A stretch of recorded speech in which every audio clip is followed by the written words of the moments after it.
너희는 말세에 나타내기로 예비하신 구원을 얻기 위하여 믿음으로 말미암아 하나님의 능력으로 보호하심을 받았느니라. 그러므로 너희가 이제 여러 가지 시험으로 말미암아 잠깐 근심하게 되지 않을 수 없으나 오히려 크게 기뻐하는도다. 너희 믿음의 확실함은 불로 연단하여도 없어질 금보다 더 귀하여 예수 그리스도께서 나타나실 때에 칭찬과 영광과 존귀를 얻게 할 것이니라. 아멘. 기도하겠습니다. 사랑 많으신 하나님, 이 귀한 시간 우리의 마음을 붙잡아 주옵소서.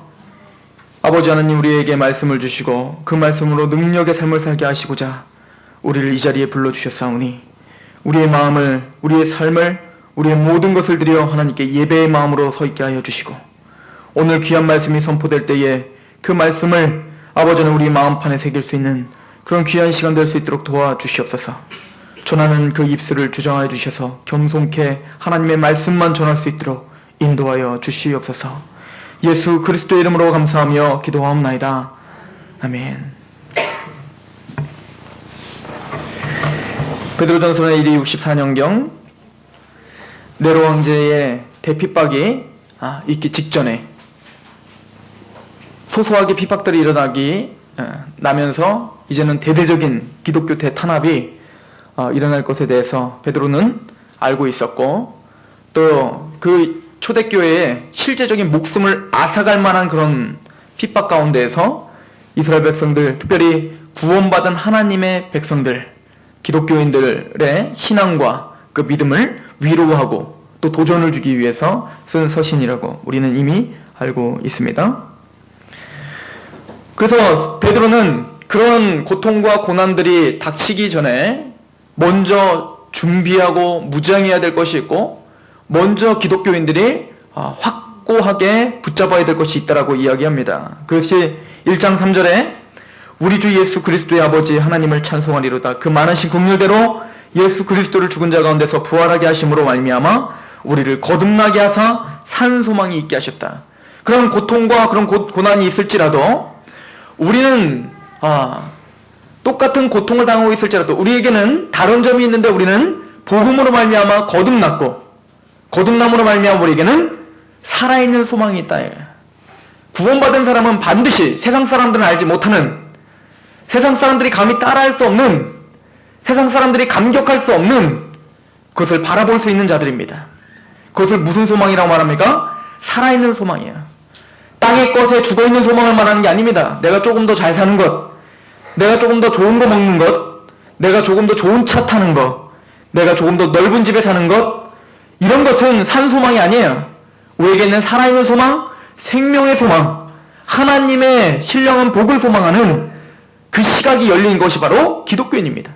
내가 거듭났는가 그렇지 않은가는 이런 걸 통해서 확인해 볼 수가 있어요. 내가 거듭났는가 안 났는가는 단순히 내 안에 감격이 있느냐 없느냐가 중요한 게 아니라 내 삶의 시각이 바뀌었어야 돼요. 거듭난 사람은 반드시 새로운 피조물이 됐어야 됩니다.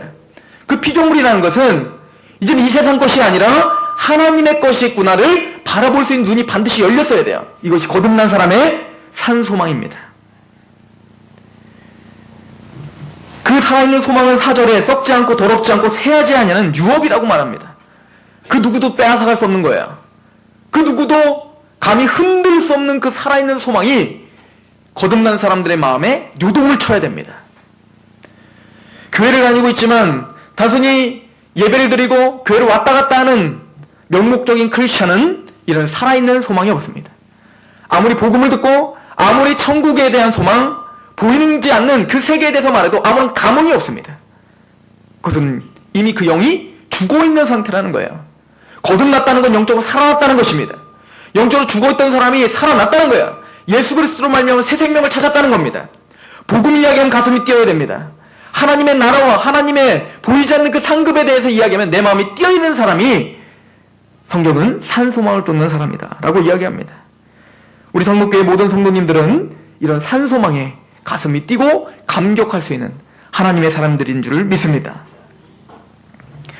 그런데 이런 살아있는 소망은 우리에게 구원함을 주시고 영적 생명을 주시고 거듭나게 하신 것은 단순히 거듭나고 영원한 생명, 천국 간다, 죽으면 천국 간다로 끝나는 것이 아니에요. 지금 우리 선영자매님 뱃속에는 아이가 있습니다. 제가 이렇게 물어봤어요. 저번에 아들이었으면 좋겠어요, 딸이었으면 좋겠어요. 그랬더니 상관없대요. 건강하게만 낳기만 하면 될 것 같대요. 맞는 말이죠. 지금 온통 정신이 어디에 있습니까? 건강한 아이만 딱 나면 모든 게 성취된 것 같아요. 그죠? 그게 맞고요. 그걸 바라며 사는 겁니다. 그러나 나면 끝이 아니라 또 시작이죠. 이 아이가 커서 앞으로 더 잘 됐으면 좋겠고, 그죠? 더 좋은 걸 입혔으면 좋겠고, 더 좋은 걸 먹었으면 좋겠고, 더 건강했으면 좋겠고, 그리고 이 아이가 자라서 정말 세상을 더 힘있게 살아갔으면 좋겠고, 우리나라에 큰 일을 하는 그런 주역이 됐으면 좋겠고, 이런 소망이 있고 그 아이에 대한 어떤 꿈이 있을 거 아닙니까? 마찬가지로 하나님도 우리를 거듭나게 하셨습니다. 그러나 그걸 끝난 것이 아니라 이제부터 시작인 거예요. 구원받은 우리들을 향한 하나님의 목적이 있다는 것입니다. 구원받은 목적, 하나님 앞에 구원을 받은 사람들이 이제는 달려가야 될 그 표대가 있다는 거예요. 그것은 영광의 자리입니다. 우리는 볼품없어 보이는 것 같지만, 우리는 지금 볼 때 너무 볼품없고 연약해 보이는 것 같지만, 우리를 하나님 완성시키는 그곳, 우리를 영화롭게 하실 그곳, 하나님 우리를 그렇게 만드시겠대요. 우리 생각은 여전히 세상 것에 집착할 수밖에 없는 연약한 사람들이고, 내 마음은 여전히 고통과 어떤 슬픔이 있으면 하나님께 원망하기 쉬운 우리들인데, 우리의 마음을 다시 한번 거룩하게 기경하시고, 그리고 우리의 생각을 온전히 하나님의 뜻 가운데 살아가고자 하는 그런 정확한 하나님의 말씀에 입각한 그런 귀한 생각으로 우리를 완벽하게 만들 그날을 하나님은 지금도 여러분들을 향해서 꿈을 꾸고 있다는 얘기예요. 오늘 베드로전서 1장 5절은 이렇게 이야기를 합니다. 너희는 그렇게 거듭났는데 거듭난 것은 5절에 너희는 말세에 나타나기로 예비하신 구원을 얻기 위하여 라고 말합니다. 말세에 나타나신 구원, 이게 뭡니까? 마지막 때에 우리에게 주어질 구원을 말하는 겁니다. 이제 상록 성도들은 구원의 단어를 이제 구분할 수 있습니다. 구원에는 세 가지 구원이 있다고 말했어요. 육적 구원이 있다고 했어요. 그죠? 병든 자가 그 병에서 나았어요. 성경은 그것도 구원을 받았다라고 말합니다. 왜 그걸 구원을 받았다고 했죠? 병이라고 육체의 그 질병에서 우리를 건져 내주셨기 때문이라고 이야기했어요. 또 구원이라는 단어는 영적인 구원도 말합니다. 우리가 흔히 말하는 것, 예수님 믿고 천국 갔습니다라는 건 뭘 받은 거예요? 영혼 구원을 받았다는 겁니다. 그것도 왜 구원입니까? 우리가 죄 가운데 있는데 죄에서 건져주시고 흑암의 권세에서 하나님의 아들의 나라로 옮기시는 구원이 있기 때문에 우리는 뭐예요? 영적 구원이라고 말하는 거예요. 또한 성화의 구원이라고 있다고 말했습니다. 성화의 구원은 뭐죠? 구원을 받은 사람이, 영혼 구원을 받은 사람이 오늘날 뭡니까? 그리스도를 닮아가는 삶도 무슨 구원이라고 했어요? 성화의 구원. 그것도 구원이라는 단어를 성경은 씁니다. 왜요? 우리가 죄에 얽매여 있는데, 우리가 어떤 잘못된 습관에 얽매여 있는데 거기서 하나님은 어떻게 은혜로 건져주셨기 때문에 뭡니까? 우리에게 구원이라는 단어를 쓰고 있다라고 이야기를 합니다. 또 영화롭게 하는 구원도 있습니다. 그것은 무엇이죠? 이제는 이 육체, 사도 바울이 로마서 7장에 말했죠. 오라는 공고한 사람입니다. 이 사망의 몸에서 나를 좀 건져내달라. 즉 이 육체를 갖고 있는 나는 우리는 여전히 염려할 수밖에 없고 여전히 슬퍼할 수밖에 없고 여전히 원망할 수밖에 없는 우리들인데, 이제는 이 썩어질 육체가 아니라 썩지 아니할 육체로 거룩한 부활의 몸으로 덧입게 하시니 그것은 뭐예요? 영화의 구원이라고 이야기를 합니다. 그럼 베드로전서 1장 5절에 말세에 나타내 예비하신 구원, 어떤 구원을 말할까요? 영화의 구원을 말하는 거예요. 마지막 때에 우리 모든 성도들, 거듭난 모든 사람들이 받을 영원한 몸, 영화의 구원, 영광스러운 몸, 그 구원을 예비하셨다라고 이야기를 합니다.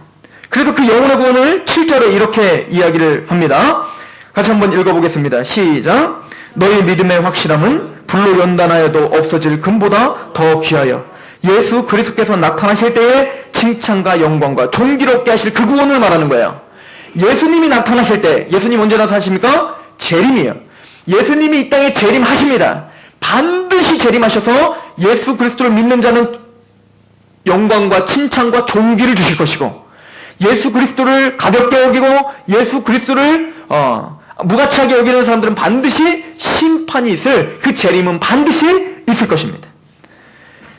그때 받을, 그리스도께서 다시 나타나실 때 받을 그 칭찬과 영광과 존귀를 얻을 그 구원이 뭡니까? 바로 말세에 받을 영화의 구원이다 라고 이야기를 하고 있는 거예요. 하나님은 이 마지막 때에 우리에게 받을 영광과 칭찬과 존귀, 이것을 위해서 여러분들을 택하신 거예요. 우리 에베소서 1장을 한번 보도록 하겠습니다. 에베소서 1장 3절입니다.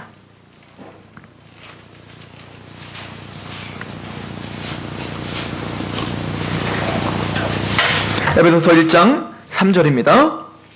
같이 한번 읽어보겠습니다. 시작. 찬송하리로다 하나님 곧 우리 주 예수 그리스도의 아버지께서 그리스도 안에서 하늘에 속한 모든 신령한 복을 우리에게 주시되 곧 창세전에 그리스도 안에서 우리를 택하사 우리로 사랑 안에서 그 앞에 거룩하고 흠이 없게 하시려고. 찬송하리로다 하나님 곧 우리 주 예수 그리스도의 아버지께서 우리를 그리스도 안에서 무엇을 주시려고요? 하늘에 속한 모든 신령한 복을 주시기로 작정했습니다. 믿으십니까? 하나님은 여러분들을 택하실 때 하나님은 하늘에 속한 모든 신령한 복을 주신다고 작정했어요. 그래서 그것을 이루시기 위해서 창세전에, 여러분들이 있기도 전에 하나님은 우리에게 어떻게 하셨습니까? 그리스도 안에서 우리를 택하신 것입니다. 여러분들이 택함을 받은 것은 하늘에 속한 모든 신령한 복을 주시기 위한 것이다. 지금 피부로 와닿지 않는 것 같지만 이걸 믿음으로 말하는 거예요. 하나님은 모든 신령한 복, 하나님이 준비하신 모든 복을 여러분들에게 쏟아 부어 주실 것입니다. 그것을 바라는 거예요. 그게 산소망을 가진 자의 특징입니다. 로마서 8장도 한번 보도록 하겠습니다. 로마서 8장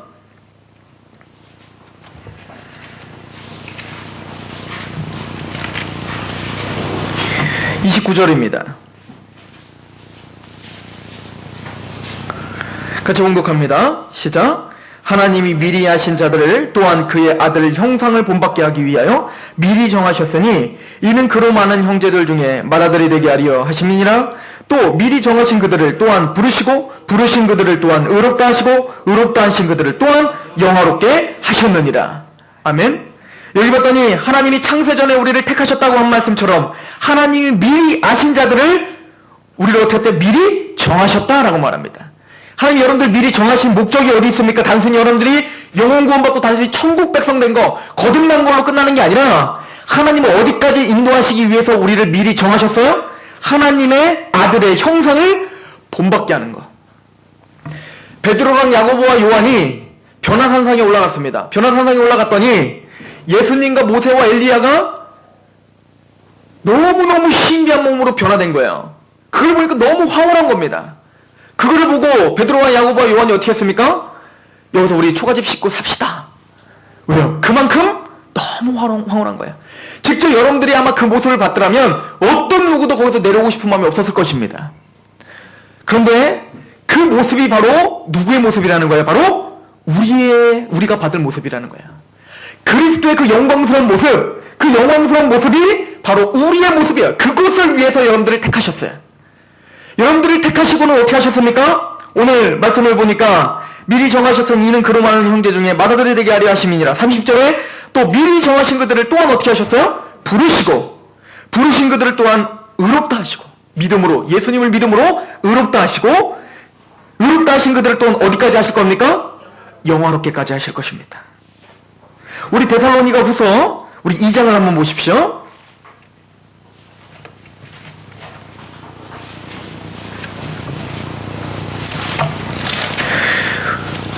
2장 14절 15절을 한번 읽어보겠습니다.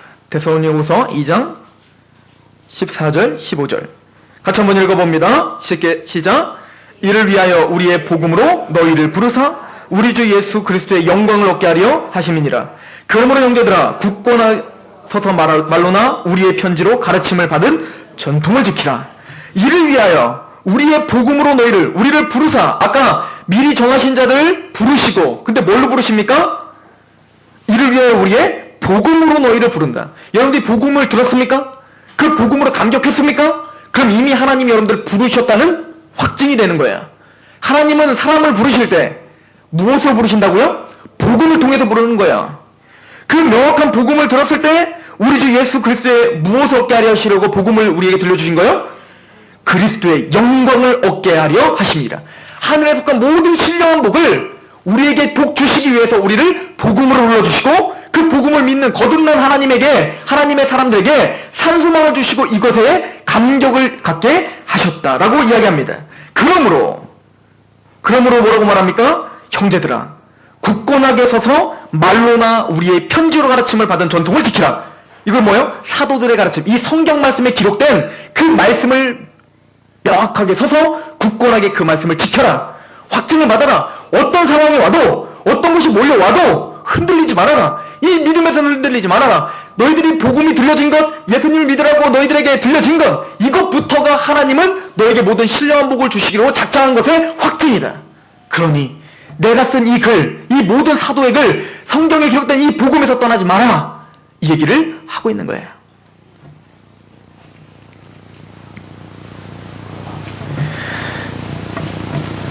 우리는 하나님의 그 영광스러운 자리로 반드시 갈 하나님의 사람인 걸 믿으시기 바랍니다. 그런데 이 자리까지 우리가 갈 수 있는 것이 아닙니다. 우리가 할 수 있는 것이 아니에요. 그래서 오늘 본문으로 다시 한번 가보십시오. 베드로전서 1장 5절을 다시 한번 읽어봅니다.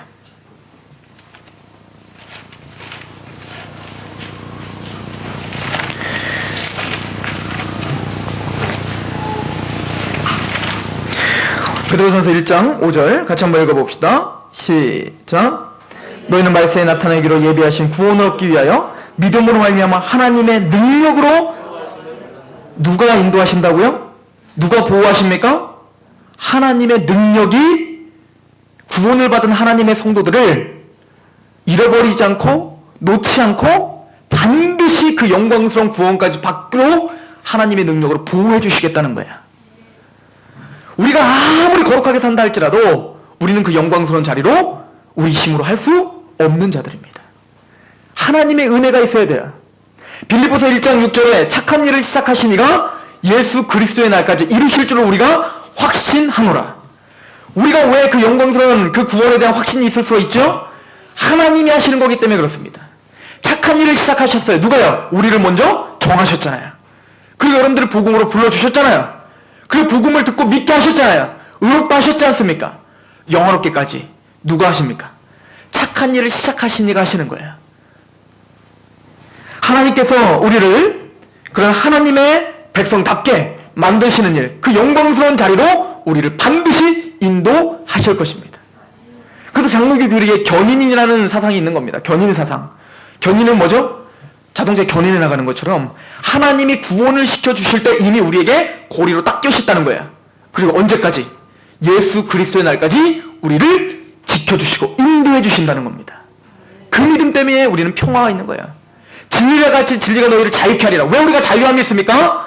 하나님의 보호하심이 있다는 확신이 있기 때문에 자유함이 있는 겁니다. 베드로 한번 보십시오. 내 믿음으로 나는 주님을 떠나지 않습니다. 누가 다 떠나도 난 떠나지 않겠습니다. 베드로의 그 믿음은 100%였어요. 누구도 부인하지 못할 만큼 나는 정말 예수님을 떠나지 않을 자신이 있었습니다. 그러나 베드로는 예수님 십자가에 달리셨을 때 어떻게 했어요? 도망갔습니다. 우리의 신앙은 그래요. 내 믿음은 그렇다고요.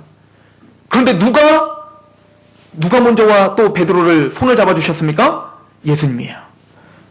실패한 베드로에게 와서 내 양을 먹이라, 내 양을 치라, 내 양을 먹이라라고 말하는 게 누굽니까? 주님이세요. 마찬가지로 우리가 실패할 수 있지만 우리의 실패를 그냥 내비두는 게 아니에요. 너는 죄를 범했으니 지옥에서 떨어뜨려버리마. 그런 하나님이 아니에요. 실패하면 그 자리로 주님께서 직접 찾아가셔서 다시 손을 잡아주시는 분이에요. 그리고 능력의 보호하심으로 우리를 인도하시는 하나님입니다.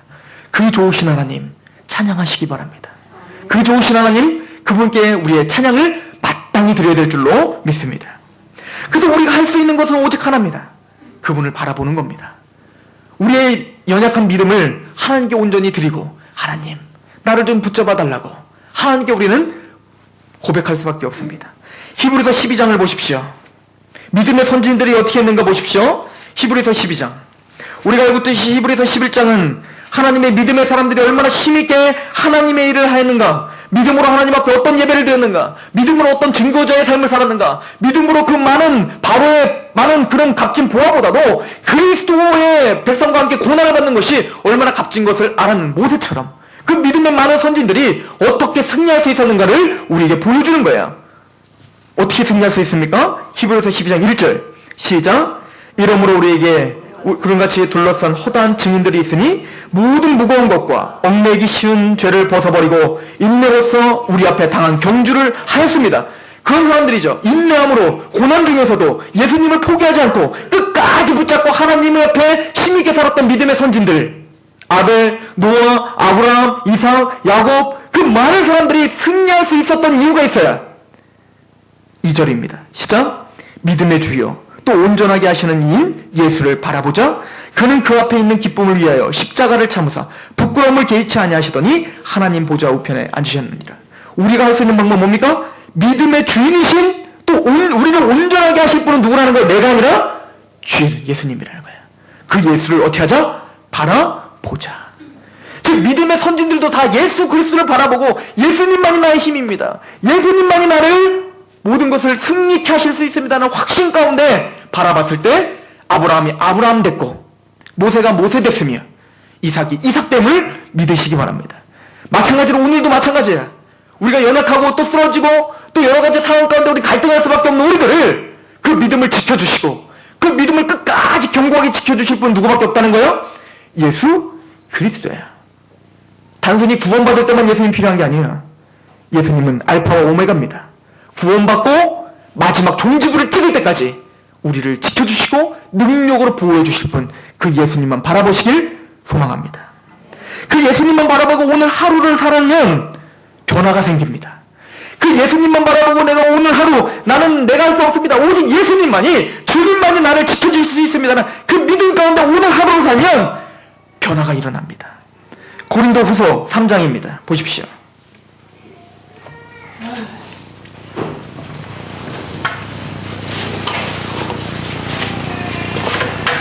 고린도후서 3장 18절입니다. 같이 한번 읽어봅니다. 시작.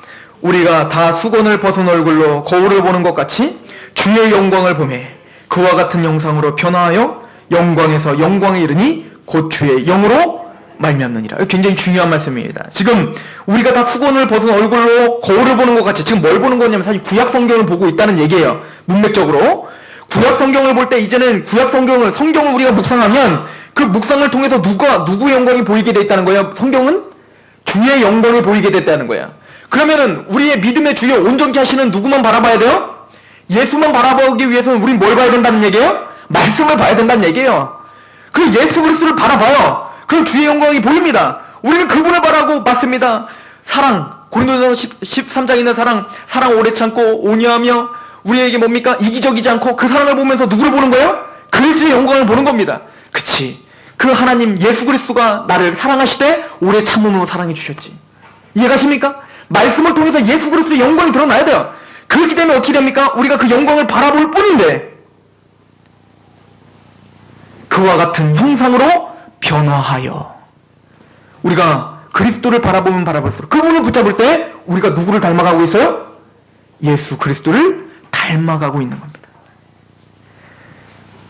영광에서 영광이 이르니 곧 주의 영으로 성령님이 말씀을 볼 때 예수 그리스도의 영광이 보이게 하시고, 그 예수님을 묵상하고 그분을 집중할 때 성령님이 우리를 그리스도의 형상대로 인격을 변화시켜 주시고 우리의 생각을 변화시켜 주시고 우리의 마음을 변화시켜 주시고 마침내는 영화롭게 그리스도의 장성한 분량까지 자라게 하시는 줄 믿으시기 바랍니다. 예수님을 붙잡으십시오. 구원시키신 예수 그리스도를 붙잡아 주실 때 놀라운 변화가 일어나게 될 줄로 믿습니다. 그런데 그 놀라운 변화를 일으키시는 하나님의 구체적인 방법이 하나 있다는 거예요. 우리의 그 죄악성, 죄악 많은 것, 우리 안에 연약함, 우리 안에 계속 쓰러지는 것, 단순히 하나님은 그걸 핑계만 대게 냅두시진 않습니다. 하나님 그것을 다 찢기를 다 빼주실 거예요. 누구를 닮아야 되니까? 예수 그리스도를 닮아야 되니까. 마침내 영광스러운 구원을 받아야 되기 때문에 하나님 우리를 그냥 냅두시지 않습니다.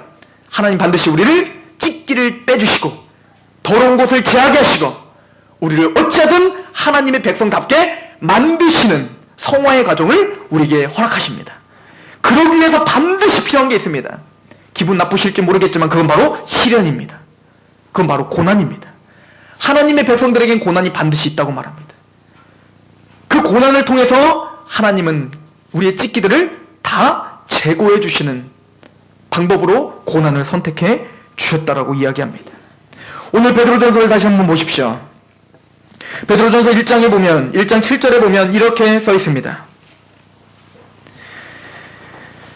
너희의 믿음의 확실함은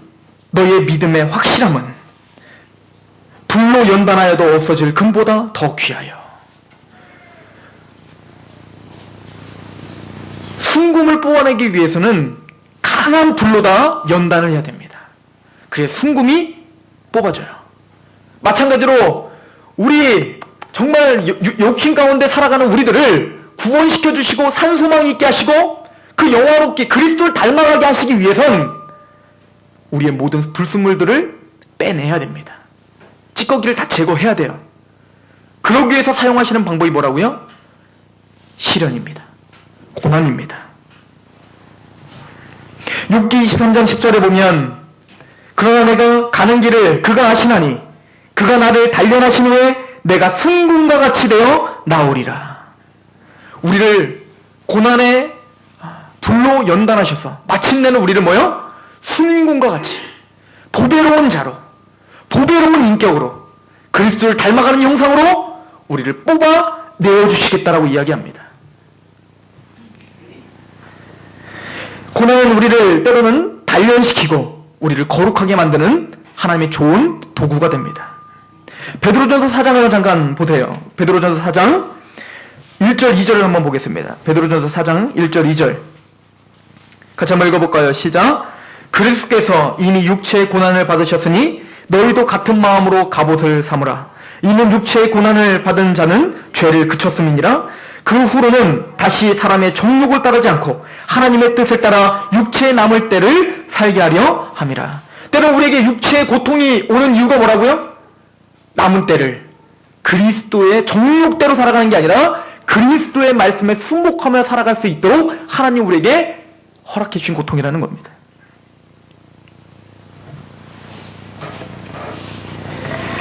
시편 119편 67절은 이렇게 말합니다. 고난당하기 전에는 내가 그릇 행하였더니 이제는 주의 말씀을 지키나이다. 그 시편의 고백, 그 많은 고통 속에 있었던 그 하는 사람이 고난을 당하기 전에는 주님의 말씀이 뭔지도 하나님 말씀대로 살지도 않았지만 고난을 당한 후에는 내가 이제는 주의 말씀을 지켜 살게 됩니다 라고 고백을 합니다.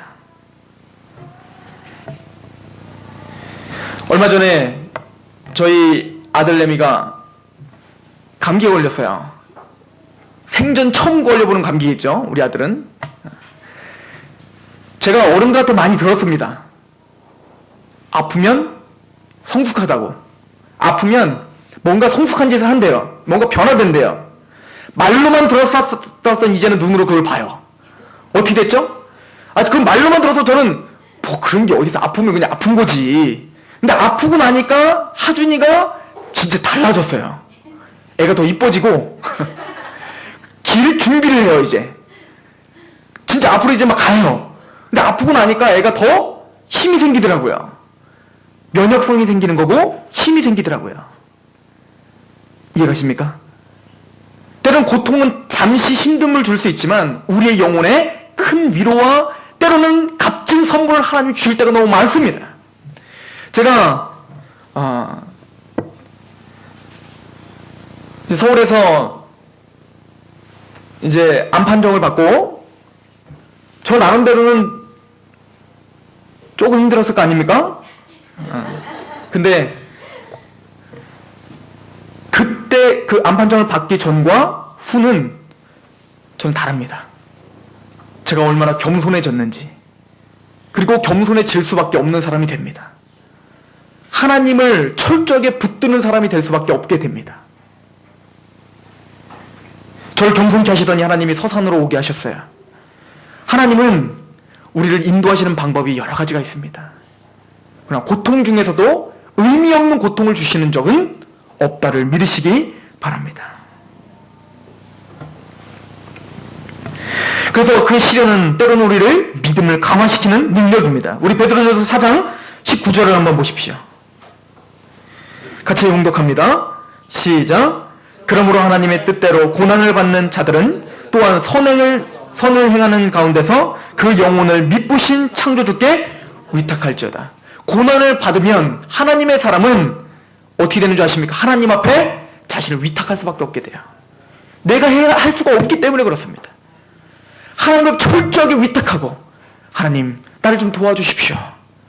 하나님밖에 나를 도와주실 분이 없습니다라고 고백하는 겸손한 심령을 우리에게 허락하게 됩니다. 로마서 5장을 한번 보십시오. 많은 구절이 얼마나 많이 우리에게 그렇게 말씀하시는가 보십시오. 로마서 5장 2절에서 4절입니다. 같이 한번 읽어볼까요?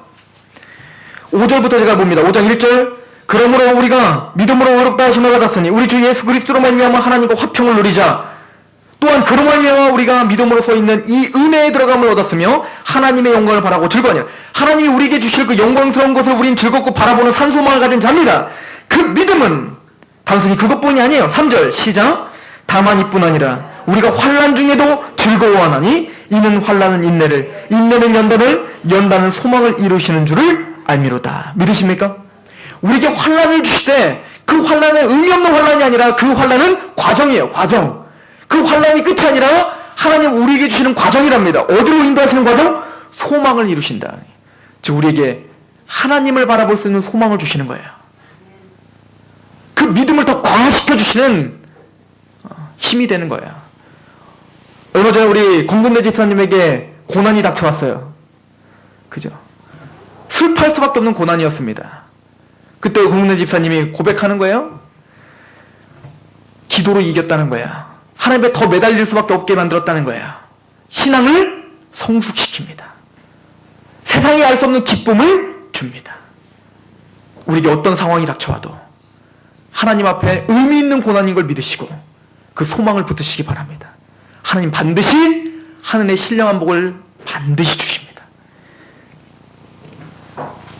또한 이 시련을 통해서 우리에게 상급을 주십니다.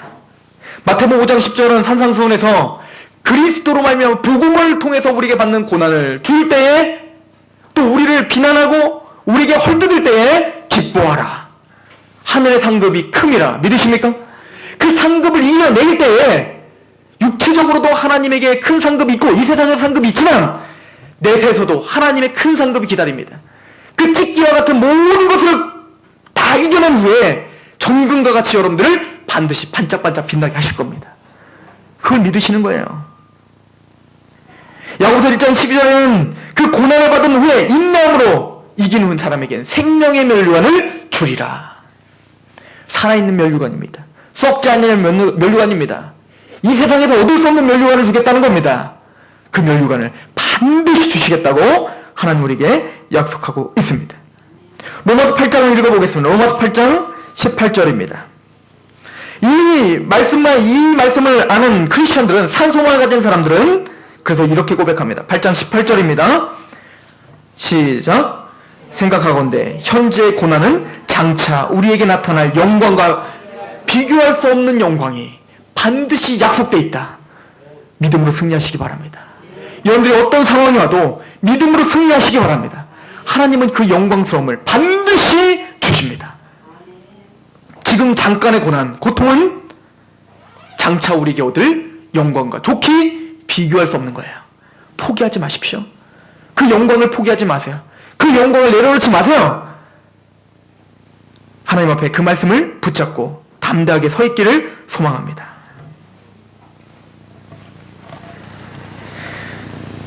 또 때로는 그 시련을 이기는 믿음을 보면 나에게 이런 유익만 있는 게 아니라 교회에 유익을 줍니다. 골로새서 1장 24절에 보면 너희를 위하여 받는 괴로움을 기뻐하고 그리스도의 남은 고난을 그의 몸된 교회를 위하여 내가 채운다라고 사도 바울은 말합니다. 교회를 위해서 그 고난 가운데 내가 승리하는 것을 통해서 교회에 뭘 주겠다는 거예요? 유익을 줄 수 있다는 겁니다. 어떻게 해요?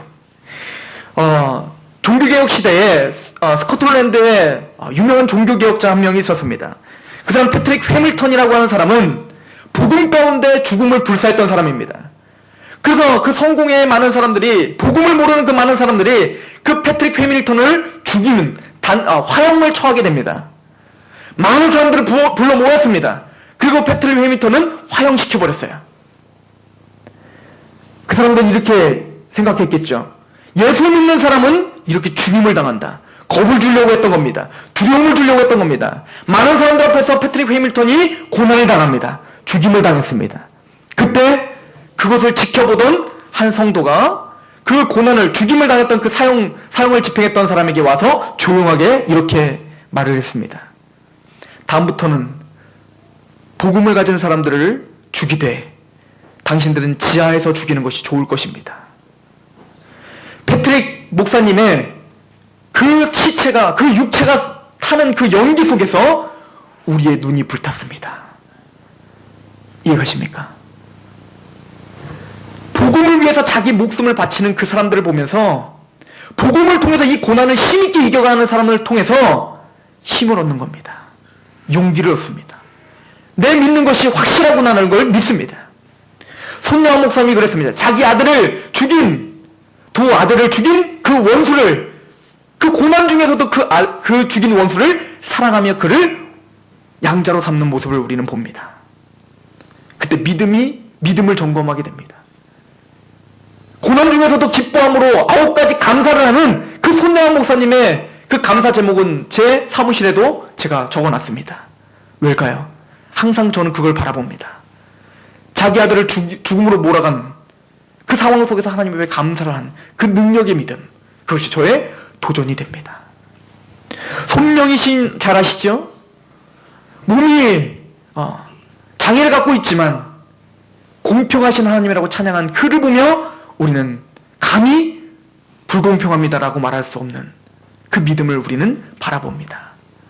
고난과 그 역경을 믿음으로 이겨내는 그 사람들, 그 감사한, 그 기뻐하는 삶을 바라볼 때 이 교회는 감동을 할 수밖에 없습니다. 여러분들, 믿음으로 고난을 이겨내십시오.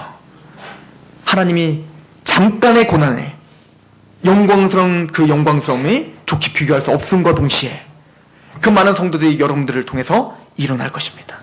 많은 사람들이 복음의 귀함을 알고 힘있게 하나님을 찬양하는 역사가 여러분들 통해서 반드시 일어나게 될 줄로 믿습니다.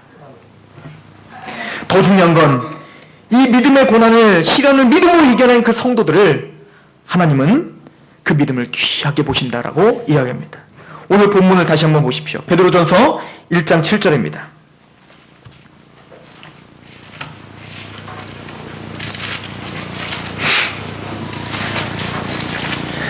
같이 봉독합니다. 시작.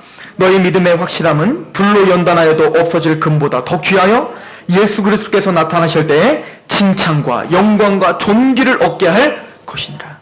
고난 중에 있는 성도들이 그것을 이겨냄으로, 인내로, 믿음으로 이겨낸 그 믿음, 연단된 믿음, 이거는 믿음의 시련이라고 말합니다. 야고보서는 믿음의 시련. 그 믿음의 시련은 마지막 예수 그리스도를 만나는 그날 그 믿음을 보시고 존귀하게 여겨주시고 그것을 귀하게, 순금, 가장 귀한 순금보다도 더 값진 것으로 하나님은 여겨주시겠다고 약속합니다. 하나님은 우리가 연단받을 때 여러분과 함께 계십니다.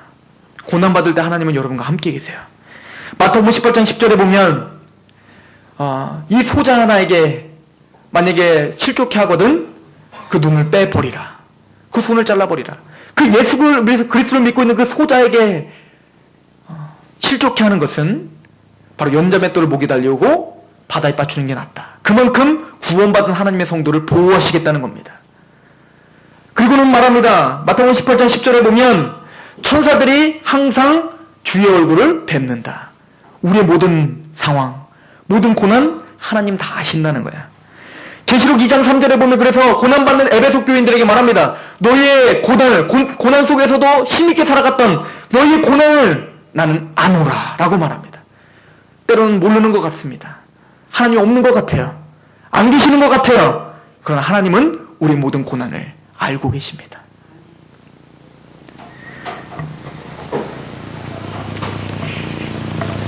그리고는 계시록 13장은 이렇게 합니다. 계시록 2장은 이렇게 말합니다. 한번 가보십시오. 요한계시록입니다.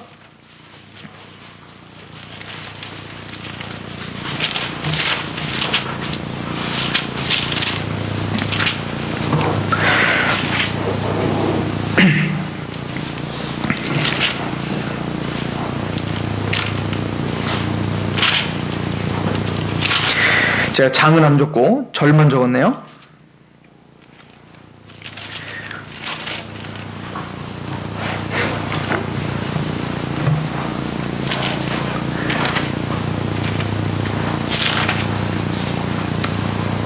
우리 7장입니다. 7장 13절입니다. 제가 읽습니다. 장로 중에 하나가 응답하여 나에게 이르되 이 흰옷 입은 자들이 누구며 또 어디서 왔느냐.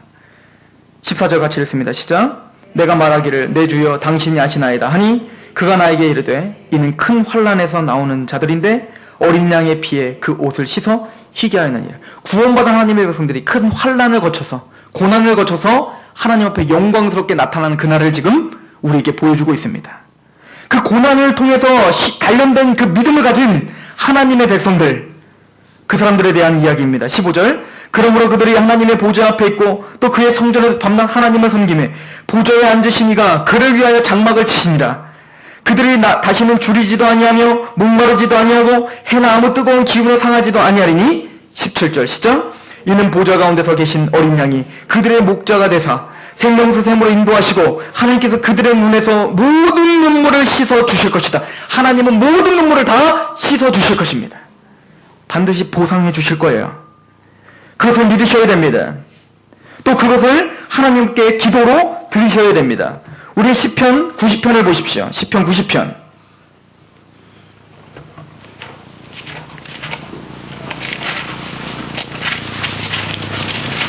9절부터 보겠습니다.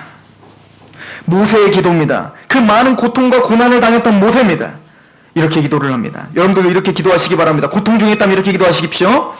우리의 모든 날이 주의 분노 중에 지나가며 우리의 평생이 순식간에 다하였나이다. 우리의 연수가 70이요 강건하여 80이라도 그 연수의 자랑은 수고와 슬픔뿐이며 신속히 가나니 우리가 날아가나이다. 우리의 삶이 이렇게 고되다는 거예요. 이렇게 고통스럽다는 거예요. 누가 주의 노여움의 능력을 알며 누가 주의 진노의 두려움을 알리이까. 우리에게 우리의 날 계수함을 가르치사 지혜로운 마음을 주사. 일어나 이 고통스러운 상황 가운데 우리에게 지혜로운 마음을 주셔서 우리의 삶을 다시 돌아볼 수 있는 여유와 지혜를 허락하여 주시옵소서. 13절 여호와께서 돌아오셔서 언제까지니까 주의 종들을 불쌍히 여기셔서 언제까지 이 고통 중에 있게 하실 겁니까?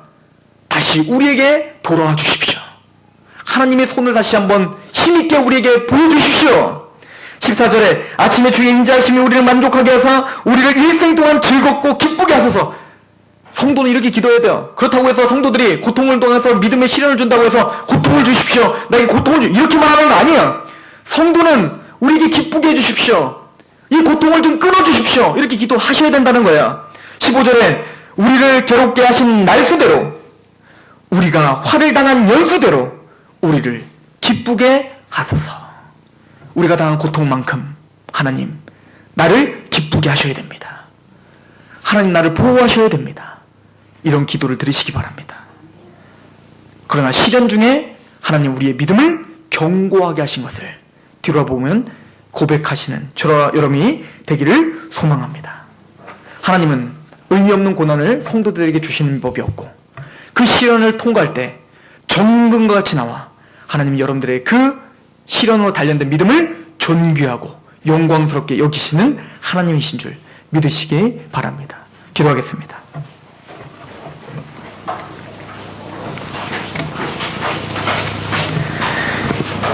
하나님 너무나 감사합니다. 우리를 창세전에 우리가 한 것 없는데 은혜로 우리를 택하여 주시고 복음으로 불러주시고 믿음을 주시고 살아있는 소망을 쫓을 수 있는 그런 감사한 마음을 주셨사오니 아버지와 우리 인생 가운데 이제는 아버지는 실패하지 않고 하나님을 바라보므로 힘있게 살아가는 하나님의 백성으로 우리를 붙잡아 주시옵소서. 고난 중에서도 기뻐할 수 있는 그런 능력을 우리에게 허락하여 주옵소서. 예수 그리스도의 이름으로 감사하며 기도합나이다.